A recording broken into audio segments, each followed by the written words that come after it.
মা চিংড়ি মাছ রান্না করছে। কি হবে মা চিংড়ি মাছ দিয়ে?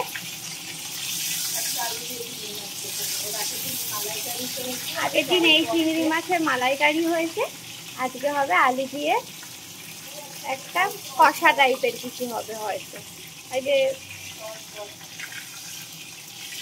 আমরা মালাইকারিটা খেয়ে নিয়েছি, এবার আলু দিয়ে একটা চিংড়ি মাছের ঝোল টাইপের হবে। আর এখানে ভাত বসেছে, চিংড়ি মাছের আলু কাটা হয়ে গেছে। এরপরে কি দেবে মা? এরপরে আলুটা ভাজা হবে,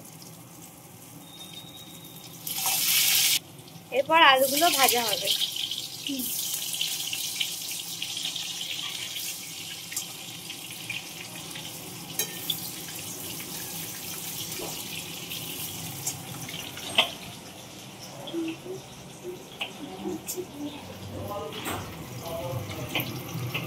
বাবা কোথায় যাবে এখন?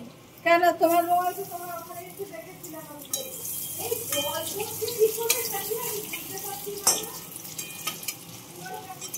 আলুগুলো একটু ভাজা ভাজা হবে, তারপর পেঁয়াজ কোচানো, আদা রসুন বাটা এইসব দেওয়া হবে। মাই করবে এই রান্নাটা, মা খুব সুন্দর করে চিংড়ি মাছটা। আর এখানে চিংড়ি মাছগুলো ভেজে তোলা আছে। আর আজকের রান্নার রেসিপি হচ্ছে ডাল, টমেটো ধনেপাতা দিয়ে ডাল,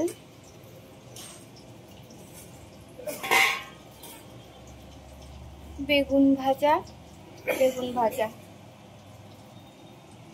আর এই যে ডাল আর মাছ, এই যে টমেটো ধনেপাতা দিয়ে ডাল,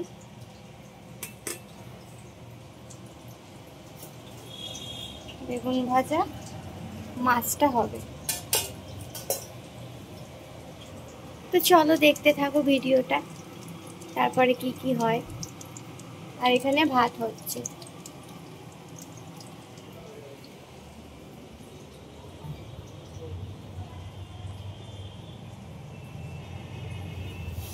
মায়ের রান্নাঘর দিয়ে এই ভিউটা বেশ আমার ভালো লাগে। পেছনে একটু সবুজ সবুজ গাছ টাছ রয়েছে, তো ভালো লাগে সবুজ জিনিস দেখতে। এই যে মা রান্না করছে, আমার একটা জুস মা রেডি করে রেখেছে, ওটা খাবো। এই যে এই জুসটা খাবো এখন।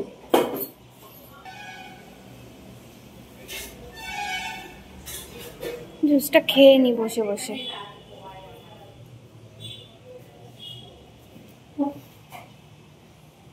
মা রান্না করছে, আমি জুসটা বসে বসে খেয়ে নি। ও মা কি কি দিচ্ছ বলো? পেঁয়াজ আদা রসুন কখন কি দেবে সেটা বলতে হবে। দাঁড়াও, এখন আমার হয়ে যাবে খাওয়া। এই আলুর ভেতরে মা পেঁয়াজ দিয়ে দিল, পেঁয়াজ কুচুনো, পেঁয়াজটা এবার ভাজা ভাজা হবে।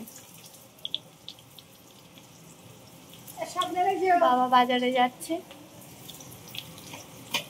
মানে আরেক রাউন্ড বাজার হবে। পেঁয়াজ কাটছে মা, এই পেঁয়াজটা উপরে দিয়ে দেবে। ওটা দোকানের বাজার, হ্যাঁ।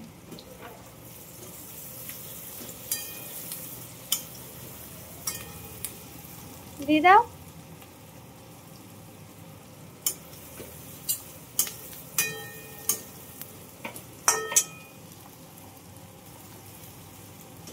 পেঁয়াজটা ভাজা ভাজা হবে, তারপরে টমেটো যাবে সাথে। তুই যা ওটাকে খেয়ে যা। হ্যাঁ আমি জুসটা খেয়ে নি।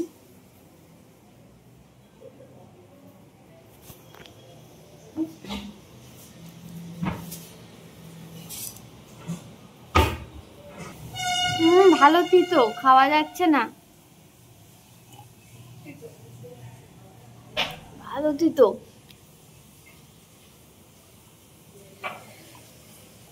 বাপরে বাপ, এই খাওয়া খুব বুকের পাটা দরকার এটা খেতে গেলে, মারাত্মক তিতো।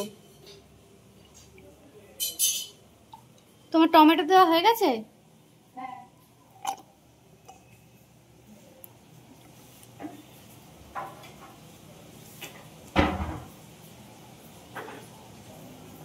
চলো দেখে আসি মা টমেটো দিয়ে আর কি কি দিয়ে দিল।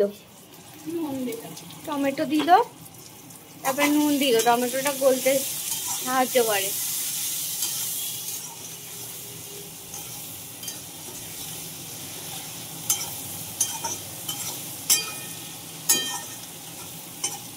এটা একটা স্ট্রং জুস।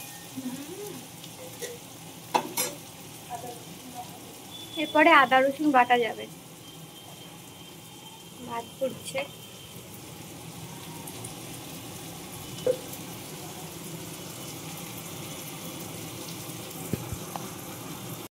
আদা রসুনের পেস্ট মা করেই রাখে, তো এই আদা রসুনের পেস্টটা দেওয়া হবে। এরপরে এর মধ্যে হলুদ দিয়েছে আর ধনে জিরের গুঁড়ো দিয়েছে। আমি একটু ছিলাম না, সব কিছু দেওয়া ওনার হয়ে গেছে, এখন কিছু লঙ্কার গুঁড়ো। এবার কষিয়ে এটাকে কষিয়ে জল ঢেলে দেবে, যেমন যারা ঝোল খায় তেমন সেই বুঝে। তারপর চিংড়ি মাছগুলোকে দিয়ে দিয়ে ঘি গরম মশলা দিয়ে নামিয়ে দেবে। আমি রেসিপিটা এই কারণে বললাম, কারণ আমি যেই একটু থাকছি না, আমার মা সব কিছু দিয়ে দিচ্ছে, করে ফেলছে। বললো ব্যাস হয়ে গেছে রান্না।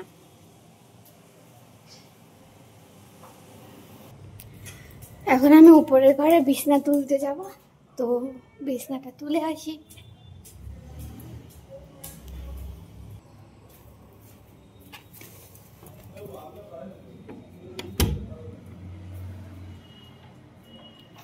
বিছনাটা এরকম ছড়িয়ে ছিটিয়ে আছে, বিছনাটাকে এখন ক্লিন করে নিই।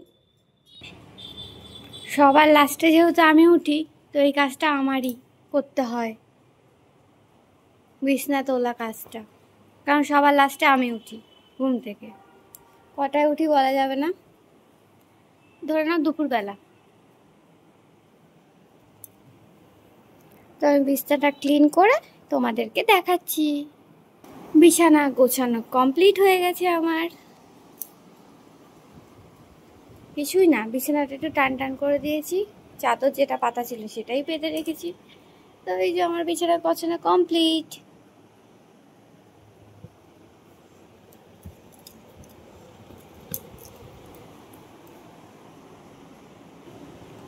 আর এই যে আমি বিধ্বস্ত অবস্থায় আমি এখন কাজ করছি। এরপর আমি চান করতে যাব, বিছনাটা তোলা হয়ে গেছে, এরপর আমি চান করতে যাব।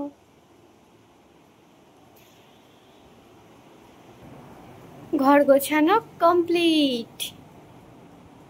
এবার এই ঘরটাতে আসি, এই ঘরটাতেও অলমোস্ট গোছানো কমপ্লিট হয়ে আছে।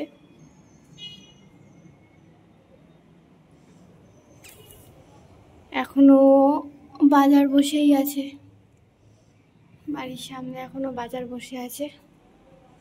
পর্দা টর্দাগুলো একটু সরিয়ে দেবো, কারণ ভ্যাপসা একটা গন্ধ বেরোয়।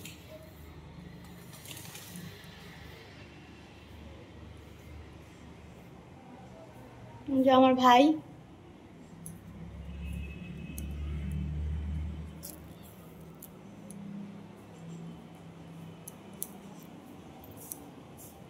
বাই।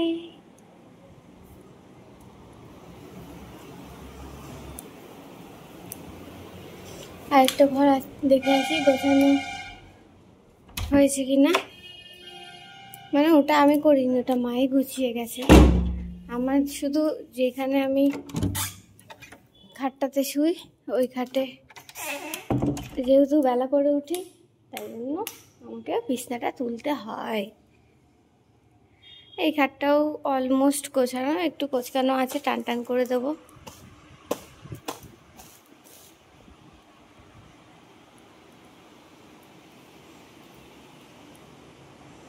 সব কিছুই গোছানো আছে। এবার আমি চান করতে যাব। এটা আমার কালাকাদ, মাই সুইট হার্ট। এটা আমার কালাকাদ, এর নাম আমি কালাকাদ রেখেছি।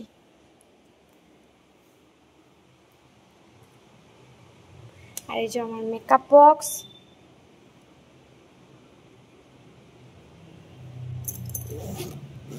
কি কি আছে একদিন ভিডিও করে দেখাবো।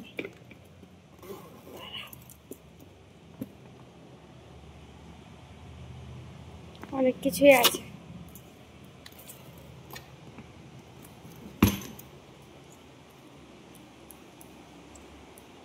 তো চলো দেখি মায়ের রান্না হয়েছে কিনা।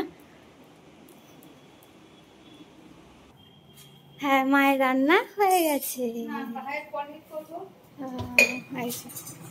চিংড়ি মাছ ফুটে গেছে, ধনে পাতা দিয়েছে, ওই যা যা বললাম ওই সব মশলা দিয়ে জল ঢেলে দিয়ে ধনে পাতা, ঘি, একটু গরম মশলা দিয়ে নামিয়ে নেবে। এবার এখানে ভাগ বাটোরা করা হবে।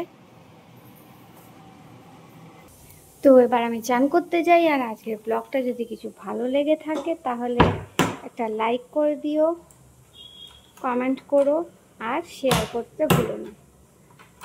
খুলতেই পারছি না। জামা কাপড় নেব, জামা কাপড় নিয়ে চান করতে যাবো। তো বাই।